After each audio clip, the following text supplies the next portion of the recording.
Hello and welcome to today's lecture on MOS inverters. Today we shall discuss about the switching characteristics of MOS inverters. Of course, before that we shall be discussing about the various types of MOS inverters that we have discussed in the last two lectures, and we shall have some kind of comparison. And here is the agenda of today's lecture. This is primarily on switching characteristics. After giving a brief introduction, we shall discuss about the resistor estimation.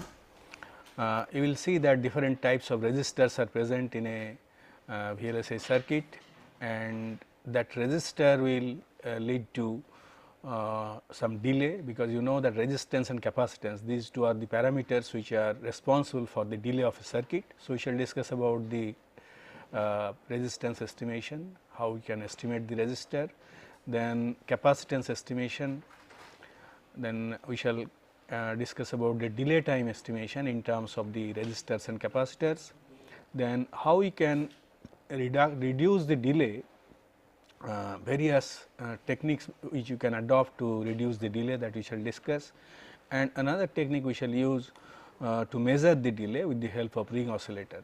So, these are the topics we shall cover, but before that let us have a comparison of the MOS inverters. So, in the last two lectures we have discussed different types of inverters, MOS inverters that you can realize.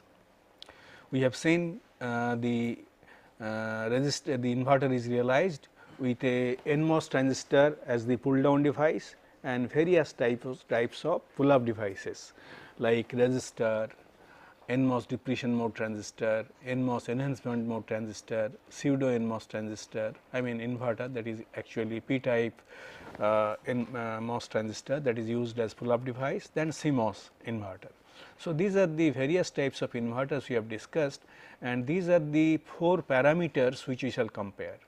One is your VLO. VLO is essentially the low level output voltage of the inverter. That means, when the output is supposed to be 0 volt, low level, then whatever voltage it provides, that is represented as VLO. And we can see for all the inverters except CMOS, the VLO is weak. The reason for that is very clear from these diagrams. You can see here this is the case for depletion mode transistor as pull up, this is the case for enhancement mode NMOS transistor as pull up, and this is the case where PMOS transistor is used as pull up, and this is finally the CMOS using PMOS transistor as pull up. So, in all the cases we find the VLO is above 0 level here, even for pseudo NMOS, but in case of CMOS it is you are getting 0 for 0 level. So, that is the reason why you can see the only for CMOS the low level is strong. Strong means you are getting ground level output when the low level voltage is 0. For all other cases it is weak. The reason is that you are getting little higher than 0 volt at the output. Similarly, we can compare the high level output which is strong for all the cases except for NMOS enhancement type inverter. I mean, where the pull up device used is NMOS enhancement type. For all other cases it is strong. Strong means we are getting VDD, we shall be getting VDD at the output. As you can see from these diagrams, we are getting VDD when we are using NMOS depletion type transistor as pull up, we are getting VDD when PMOS transistor is used as pull up, and in case of CMOS also we are getting VDD at the output. But in case of NMOS enhancement type transistor as pull up, we are getting VDD minus VTN as the high level. So, we can see here except for NMOS enhancement type inverter, I mean where enhancement type transistor is used as pull up device, we get strong VDD. Then consider the parameter, we have considered the parameter noise margin.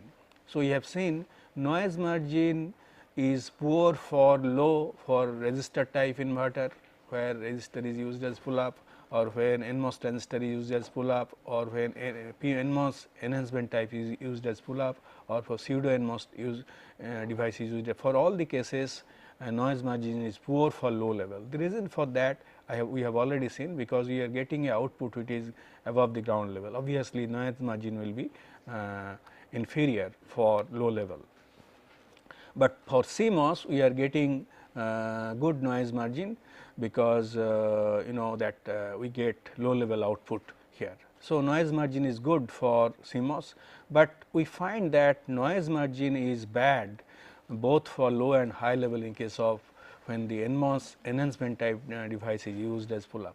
We know that the noise margin, let me emphasize the point here.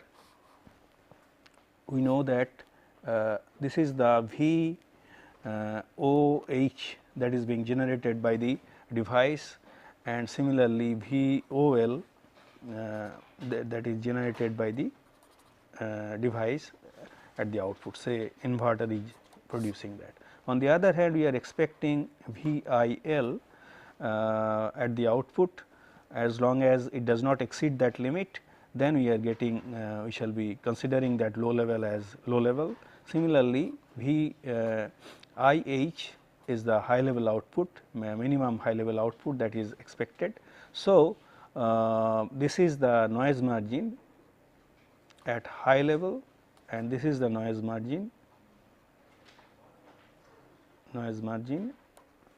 at low level. So, this particular region.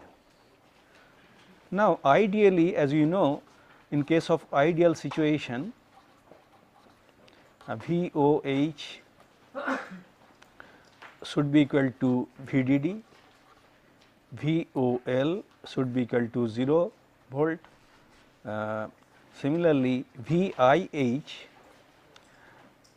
and VIL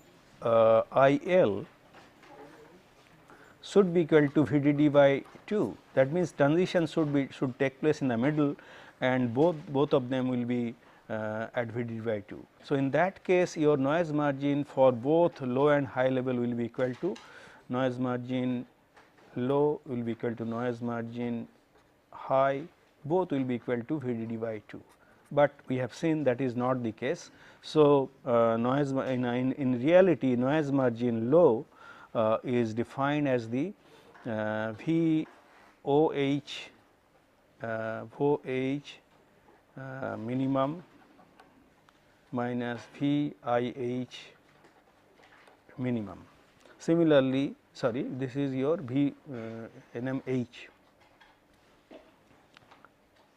Similarly, that N noise margin low will be equal to VIL minus the maximum minus VOL maximum.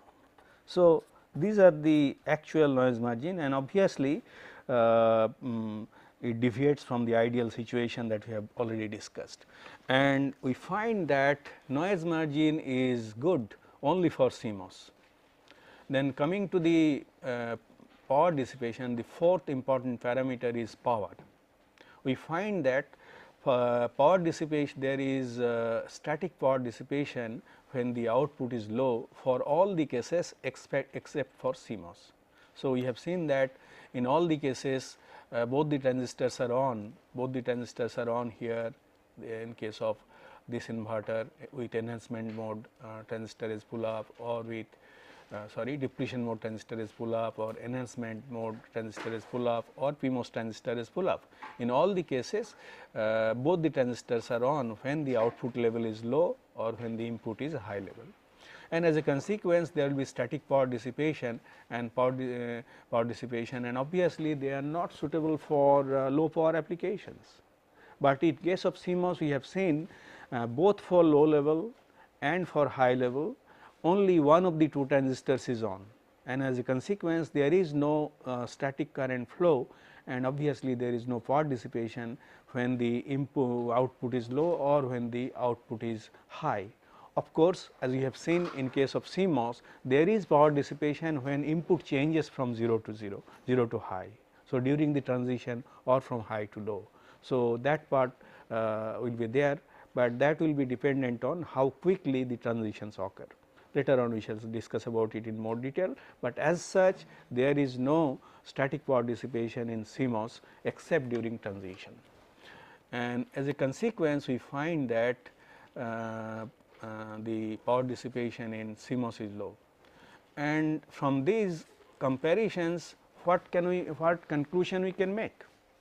We find that all the 4 parameters that we have discussed is good for CMOS, and that is the reason why CMOS is the technology of choice, and CMOS is used for all present day VLSI circuit realization, and obviously they are most suitable for low power application because of low power dissipation. Okay. So, with this comparative study, let us move to our main topic, that is your switching characteristics of MOS inverters. So, we know that MOS transistors are realized by fabricating conducting regions of diffusion, polysilicon and metal separated by insulating layers of silicon dioxide, that we have already studied in the first lecture itself. And as we know, each layer has both a resistance and a capacitance that affect the behavior and performance of circuits realized using the MOS transistors. And obviously, these conducting layers will have finite resistance and also capacitance associated with them, and that will affect the switching characteristics. Switching characteristics means when the input is changing from maybe from low to high or high to low, output is also changing from high to low or low to high. So, that those will be affected because of the resistance and capacitances. Of course, they too have inductance which however is small enough to be neglected. That means, the inductance value is too small, and obviously they contribute very little in the operation of the switching characteristics. I mean, they will not affect much the switching characteristics of the devices, and that is the reason why we shall ignore the inductive part of the different components that we shall be using. We shall be mainly restricting to capacitance and resistances of the devices. And obviously, to start with, we shall discuss about simple models of resistors and capacitors that can be used to model delay characteristics of CMOS inverter. So, we see now we shall focus only on CMOS inverter or CMOS complex circuits. We shall not discuss about any other types of inverters that we have discussed so far. Okay. Coming to resistance estimation, let us consider a rectangular slab of conducting material. Let me draw it here. Let us consider a rectangular slab of material.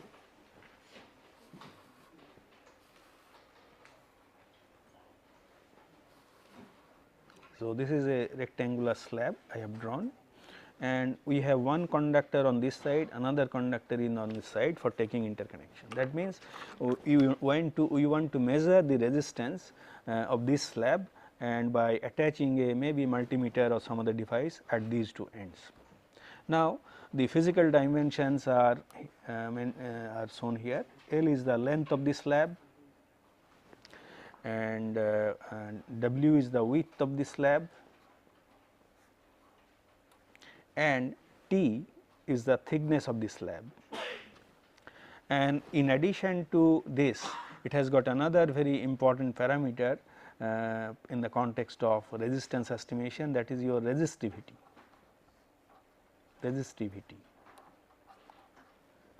Resistivity is equal to rho, and rho defines the resistivity of the material that we will be using, and obviously this resistivity will vary from material to material. We have seen we shall be using different types of conducting material like diffusion region, polysilicon, metal and so on, and obviously their resistivity will different for different material.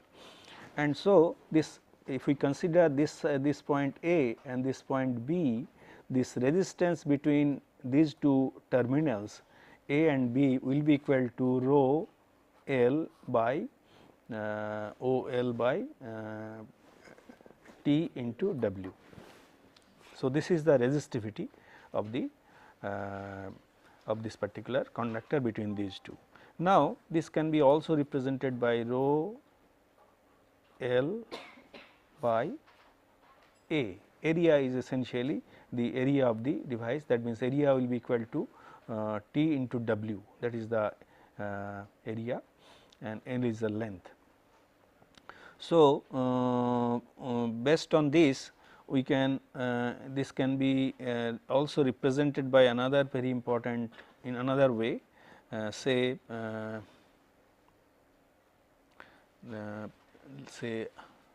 it is actually L area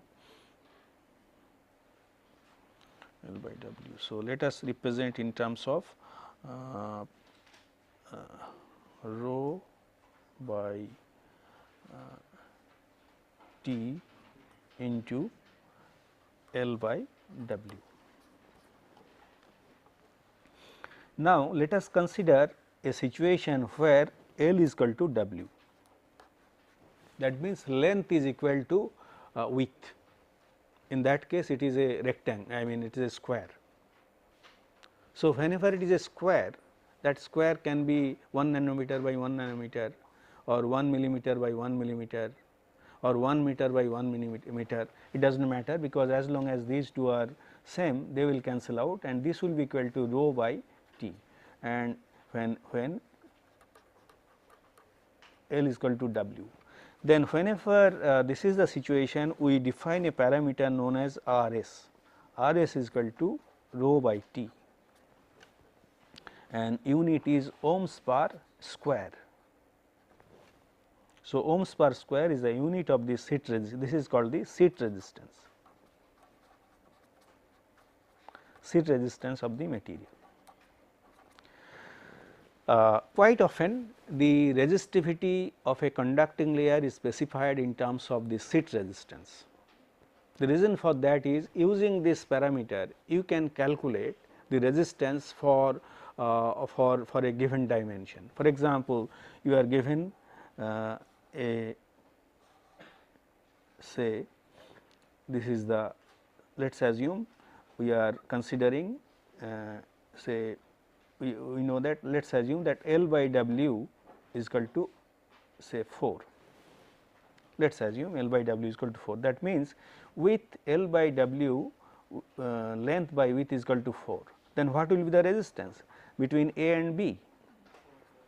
And obviously, in that case we can express it in terms of R A B will be equal to 4 into R S when L by W is equal to 4. So, you can see we can express the resistance of that particular layer in terms of the seat resistance if we know the length and width of the device of a particular material.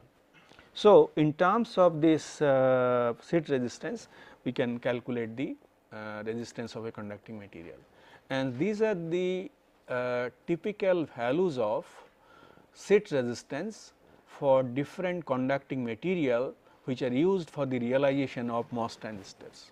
We know that we shall be using metal for taking interconnection. We can see the seat resistance, that is ohms per square, is, I mean obviously for metal it will be very small because it is a extremely good conductor. Metal essentially is aluminum and typical value is 0.07, and obviously it will have some minimum and maximum value because the thickness, resistivity of aluminum is fixed, but thickness will vary whenever you do the fabrication. So, it will vary from fabrication technology to fabrication technology. As a consequence, the seat resistance will vary, and for a particular fabrication technology this is given. Similarly, for diffusion layers for N type and as well as for P type, the seat resistance is typically 25 ohms per square, minimum is 10 ohms per square and maximum is 100 ohms per square. Again, that thickness of diffusion, that the depth of penetration of the diffusion layer will vary from fabrication technology to fabrication technology, that will lead to different set resistance for the diffusion layer. Similarly, silicide, that is also used in the fabrication, and you can see it has got some resistance, not very high resistance, 3 ohms typically, but polysilicon, as you can see, which is used for interconnection over short distances. So, polysilicon is used as interconnecting material for connecting, say, from drain to gate of one transistor, from drain of one gate transistor to gate of another transistors, and so on for short distances, and their resistances are the set resistances given here. On the other hand, the N channel and P channel, that resistance is quite high. That typical value of resistance of the N channel is 10 to the power 4 ohms per square for N channel, and for P channel it is still more because of lower mobility of holes, that is 2.5 into 10 to the power 4 ohms per square. So, you see these are the typical values of set resistances for different types of conducting materials, and in fact, here for a particular process technology, 180 nanometer process technology, that previous one was for little higher process technology, maybe 5 micron or so, and this one is for 180 nanometer. So, it is still old, but you can see the values are little different. So, for the diffusion layers, you can have two types of diffusion layer. One is silicided, another is no silicide. So, in that case you can see the set resistance will vary from 3 to 10 ohms without silicide, and when no silicide, then 50 to 200 ohms. For polysilicon, when it is silicided, it is 3 to ohms again, and for polysilicon. So, you can see diffusion and polysilicon, when silicided, they are giving more or less the same resistance. So, is the diffusion layer and polysilicon layer are also providing more or less similar kind of resistances. However, the different types of metal layers are used.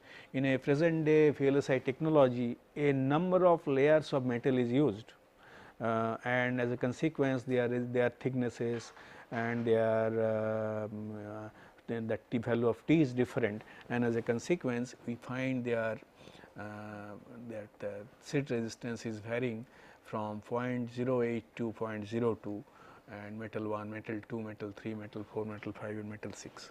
So, these are the typical set resistances in 180 nanometer process, and these information can be used for the calculation of delay. Later on we shall discuss about it.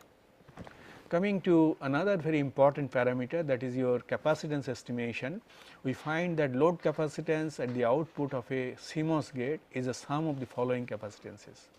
If you consider a CMOS inverter, then at the output you will face these three capacitances. Gate capacitance is essentially, I believe I have a diagram.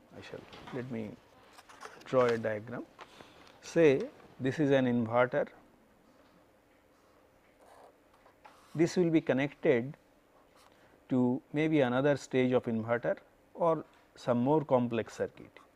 So, you see here it will face the gate capacitance of the next stage. So, gate capacitance of the next stage, that is what is being shown here, gate capacitance of the next stage. Then diffusion capacitance. So, diffusion capacitance is essentially the capacitance for this particular stage. We shall show it in more detail in subsequent slides. Then routing capacitances, because you have to take interconnection from the output to the input of the next stage, and these interconnections will have some capacitances. So, you can see the capacitances for different materials is shown here. Gate to channel, that will actually characterize the gate capacitance, 4 into 10 to the power minus 4 picofarad per micron square, and considering this as the standard and everything is normalized with respect to this, then the diffusion layer has got 1/4 the capacitance compared to gate channel. So, that means gate to channel has the maximum capacitance compared to other regions. So, diffusion layer has 1/4 capacitance picofarad per micron square, then polysilicon has 0.1 1/10 of that of the gate capacitance. Metal has still lower capacitance, 0.3 into 10 to the power minus 4 picofarad per micron square, metal 2 0.2 into 10 to the power minus 4 picofarad per micron square. Then metal 2 to metal layer, whenever the VLSI fabrication is done in a multiple layers, nowadays the VLSI fabrication is done in multiple layers. So, there will be one metal layer and below there can be another metal layer. So, that will also lead to some capacitance. Metal 2 to metal 0.4 into 10 to the power minus 4. So, you see the capacitance is little high compared to that polysilicon. Then metal 2 to poly 0.074, here it is very small. So, we find these are the different types of capacitances that you will encounter whenever you realize a circuit, VLSI circuit. And coming to the gate capacitance, we find that MOS capacitor depends, MOS capacitance we have seen typical value is 4 into 10 to the power minus 4, but actually it is not fixed. Dynamically the gate capacitance will change depending on in which mode it is. We have already seen the MOS transistors will be in the accumulation stage initially when the gate voltage is small, less than the threshold voltage. So, in that case that channel region will be filled up with the carriers of the original device, that means substrate. For example, whenever if you are using p type substrate, holes will be there. So, presence of holes will be there, and as a consequence in the accumulation mode capacitance will be quite high, because capacitance will be dependent on, say suppose this is your silicon dioxide and here it is polysilicon. I am drawing a channel region, then this is the substrate. So, this is the substrate and this is the substrate, and initially as you have seen there will be holes present here. So, the thickness of the conductor will be the thickness of the silicon dioxide. So, if we plot the capacitance as it moves from accumulation to depletion to that inversion, as you increase the VDS, then the capacitance will change, and particularly when it reaches the depletion region, this part will be devoid of any charge carrier, there will be no charge carrier. So, it will be depleted. So, effectively that will increase the thickness of this silicon, the insulator. So, as a consequence in the depletion region the capacitance is less, but again when inversion layer is created there will be electrons here. So, again thickness will reduce and capacitance will be more.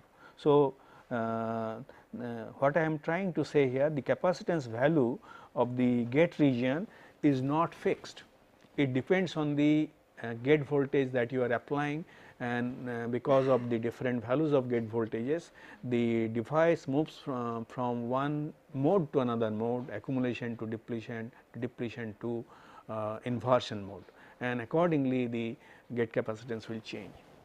And gate capacitance can be estimated as epsilon 0, that is the permittivity of the free space, and epsilon INS insulator, that is silicon dioxide, typical value of this is 3.9 as you have seen, and A is the area of the that length into width, and this is the thickness of the silicon dioxide. So, this is the typical value of gate capacitance, but again we shall see that particularly this thickness will change, and that will lead to different values of gate capacitance as it goes from one mode to another mode.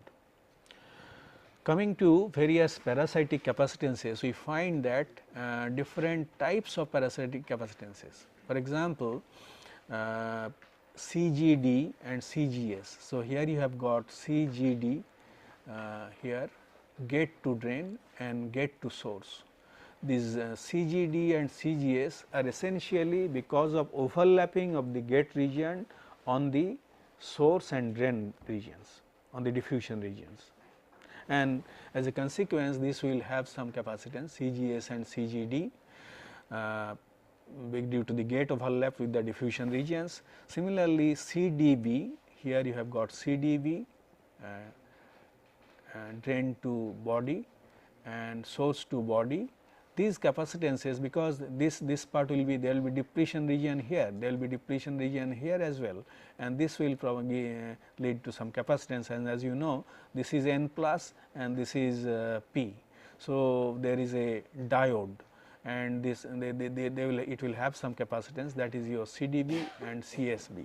So, these two are voltage dependent junction capacitances, because they are, as we have seen, they are reverse bias diodes, and depending on the reverse bias voltage, their capacitances will vary, and as a consequence they are voltage dependent junction capacitances.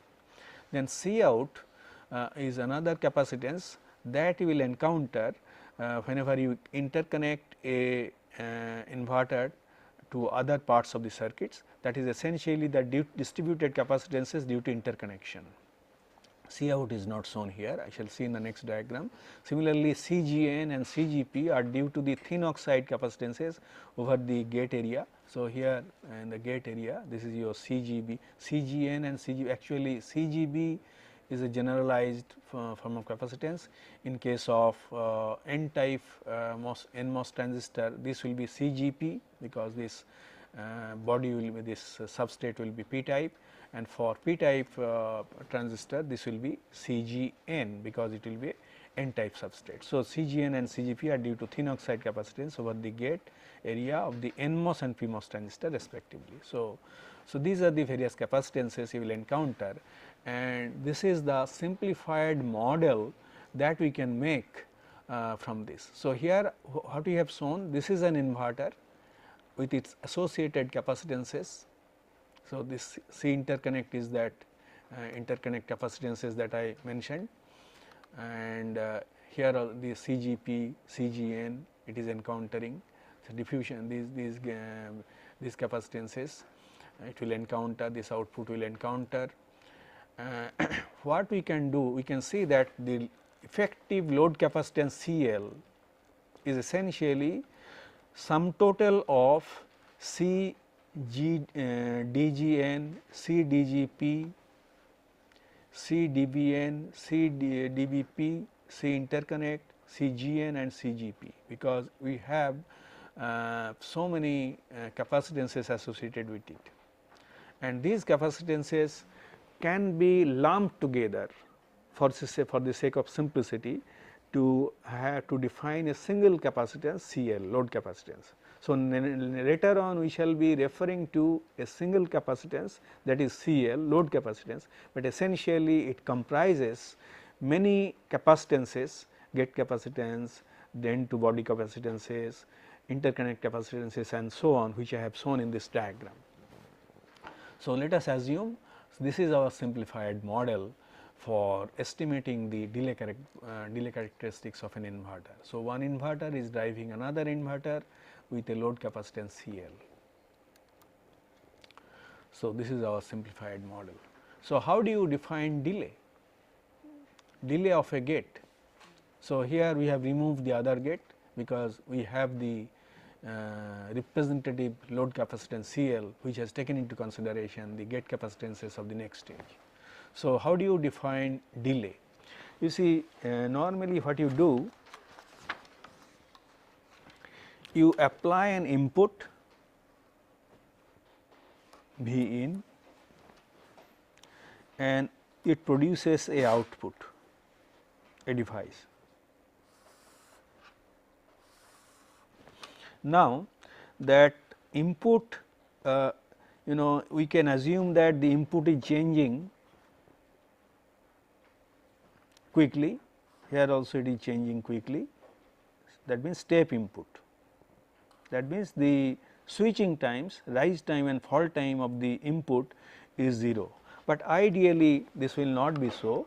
That means later on you will see this will be, there will be some finite, it will take some finite time to change from 0 to VDD to, this is your VDD and this is 0 volt and this is a 0 level for the output.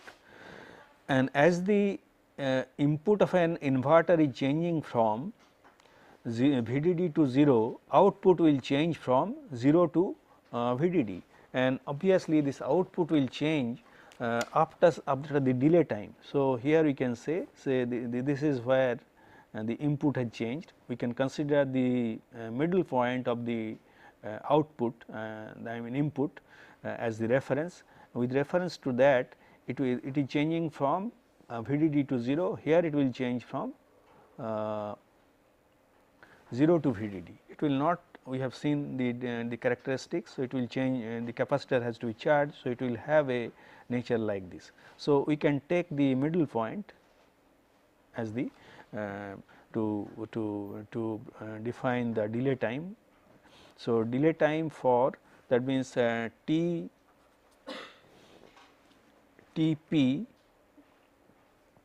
high to low and TP low to high we can draw. So, TP high to low, this is essentially the TP low to high. So, TP low to high is, this is your T0 and this is your T1. So, this is TP low to high is T0 T1 minus T0. Similarly, here the output we may say that here also it does not change quickly. So, let us assume this is the nature of the input, and as a consequence here also it will change like this, and we can consider the middle point and this point as the with this point as the reference. This is your T2 and this is your T3. So, this is equal to high to low time is your T3 minus T2. So, this is the typical time for transition from high to low, this is the transition from low to high. So, these are the two times we can measure, and then later on we shall see that this low to high and high to low times are not same. We have already seen there is some asymmetric behavior of the inverters. The pull up transistor resistance can be different from the pull down transistor resistance, unless we explicitly design the circuit. If they are of the same dimension, their resistances will be different. That will lead to different rise time and fall times. As a consequence, what we do, we measure take the average, that is your TD. TD is equal to TP high to low plus TP low to high by 2. That is defined as the delay time. So, this average value is considered to be delay time of the device. Question is, how do we really measure this delay time? And to measure the delay time, we can have a very simplified model. What is that model? For an inverter, say whenever we are, let us consider this case when it is charging from, I mean it is going from, input is going from low to high. That means we have your there is a that pull up device is on, which is responsible for the for this change from 0 to high, low to high. So, in that case what we can do, we can model it this way, as if a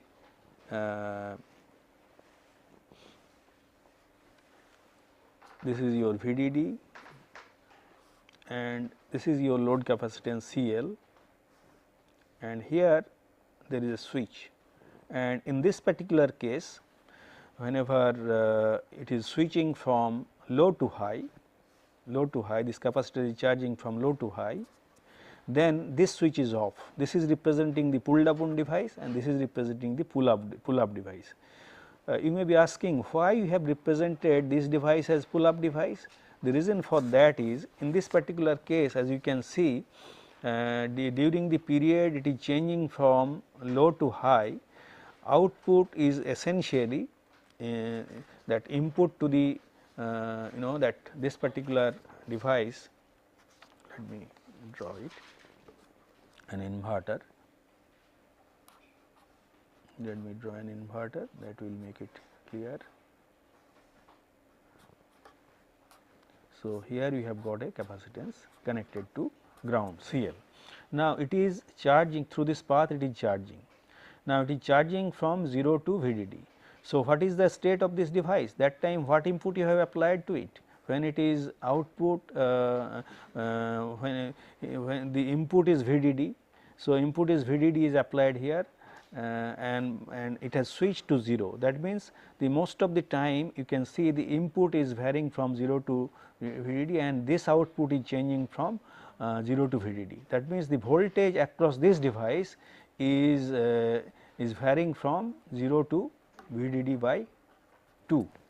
So, since it is varying from VDD by 2, we may assume that this transistor is in saturation, and as you know, when a transistor is in saturation, the current remains constant, and that is the reason why the pull up device has been approximated as a constant current source in this particular case. So, when it is charging, it is assumed to be a constant current source, which is responsible for charging the device. Similarly, you know, whenever we are discharging it, we shall consider this, that the pull up transistor is off and we have a constant current source which is discharging this capacitor CL. CL is getting discharged through this path and through this constant current source.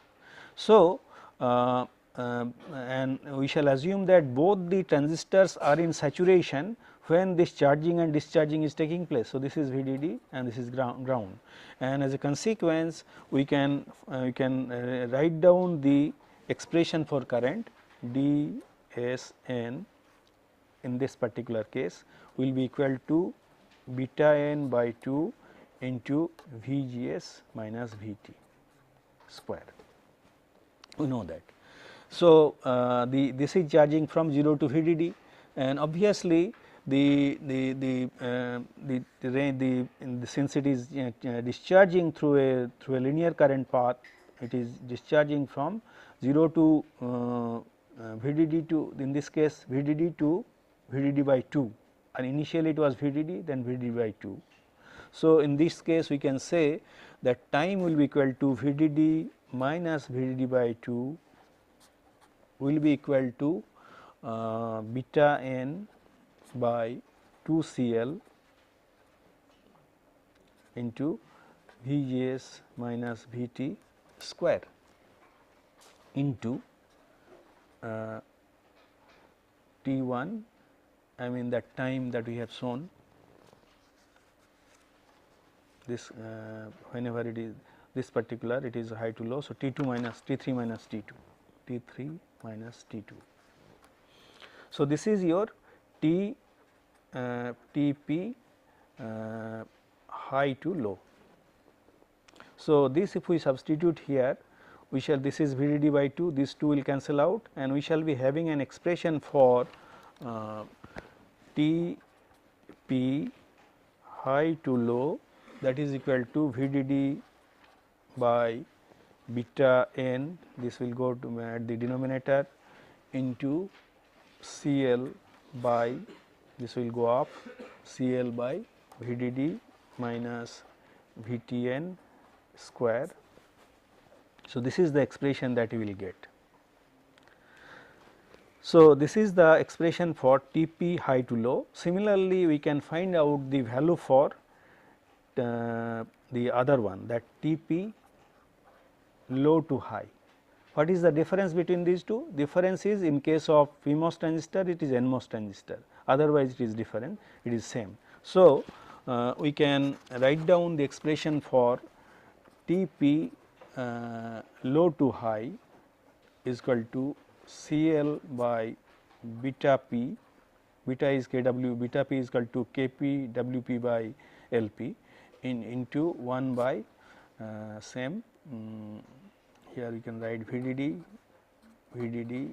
minus VTP square. Okay. So, this is the expression that we can write. Now, what is the delay time? Td is equal to Tp low to high plus Tp high to low by 2.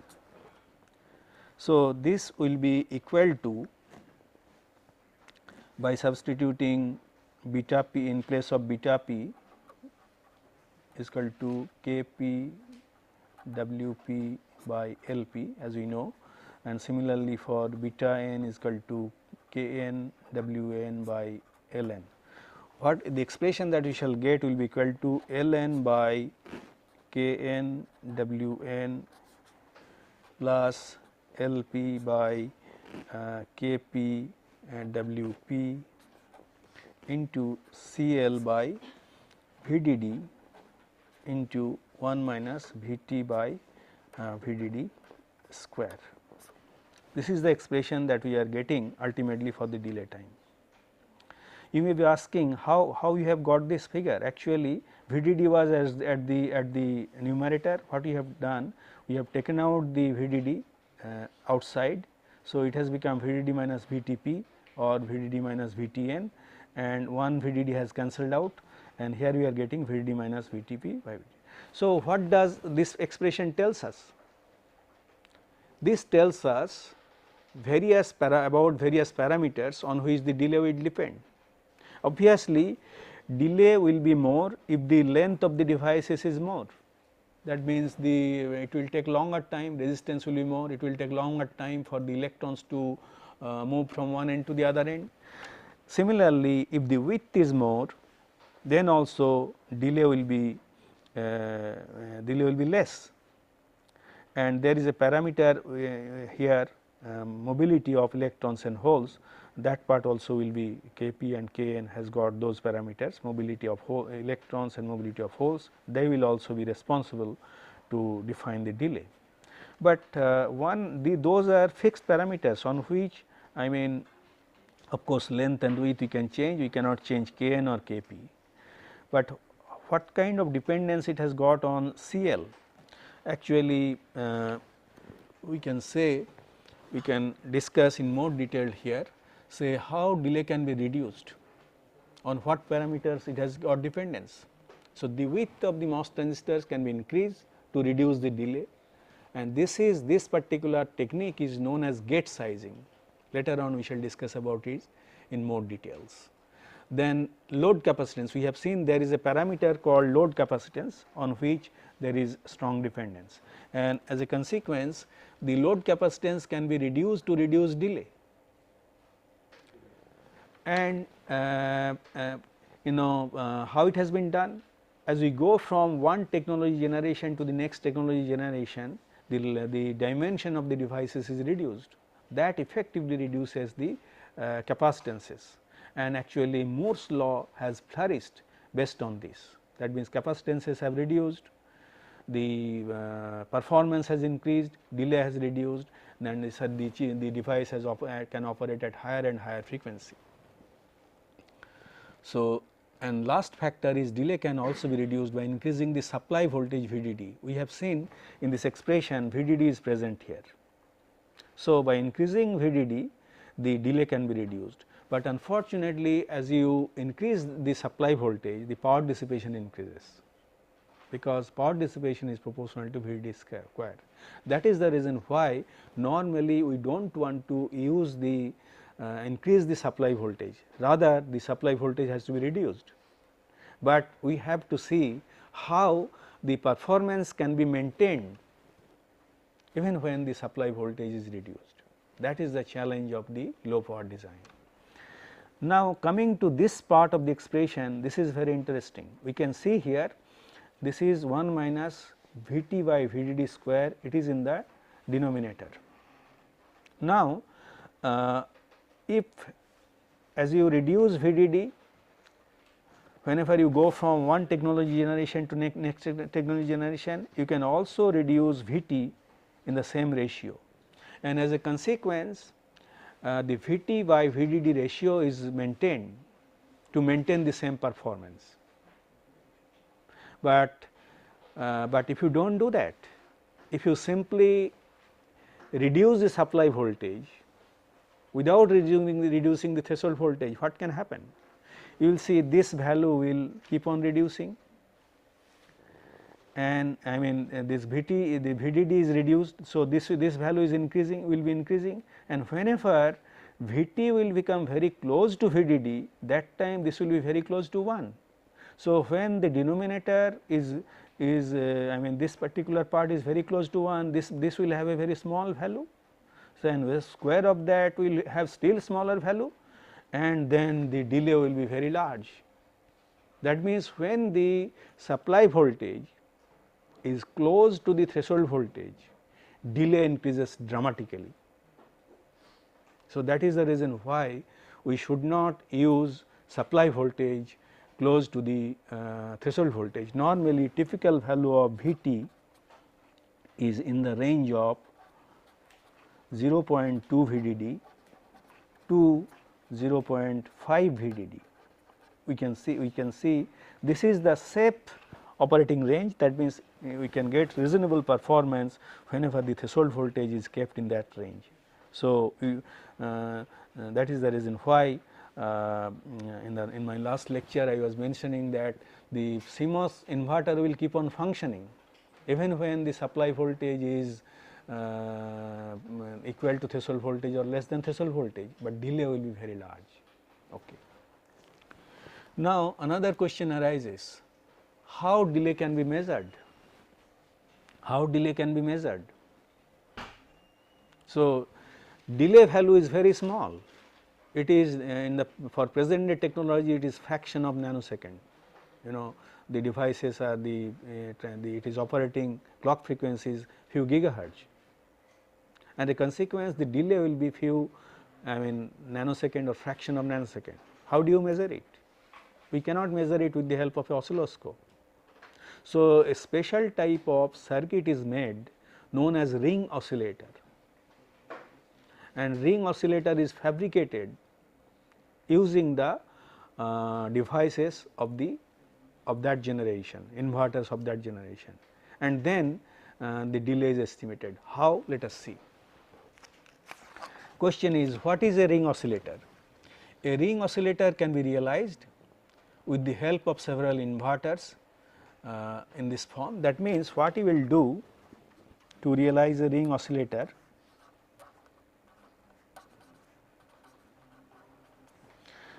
we shall use odd number of inverters 3, 5, say 3, and then we shall apply this output to this input. So, that means 3 inverters connected back to back, and this will form a ring oscillator. That means, value of n, number of inverters present, has to be odd.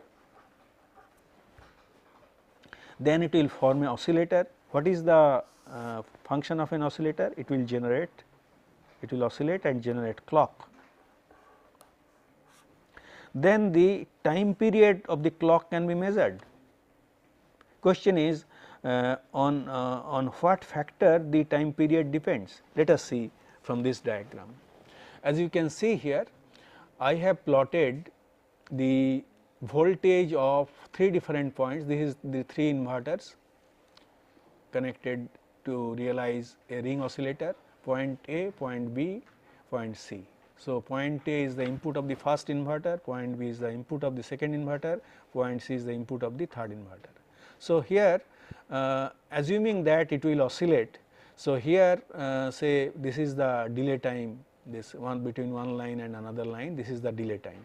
So, when at this point it is changing from 0 to VDD, next stage will change from VDD to 0 after the delay time, next stage here. So, here it will delay, that means after the delay time it will switch from high to low. So, here it has changed from low to high, here it has changed from high to low. Similarly, this will lead to a transition of this inverter from low to high. So, B at output C, at point C will have a transition from low to high after delay time. So, in this way and again this C is now this output, at the output of C it is essentially point A. So, point A will switch now from high to low, because it has changed from low to high. So, this output of this inverter will change from high to low.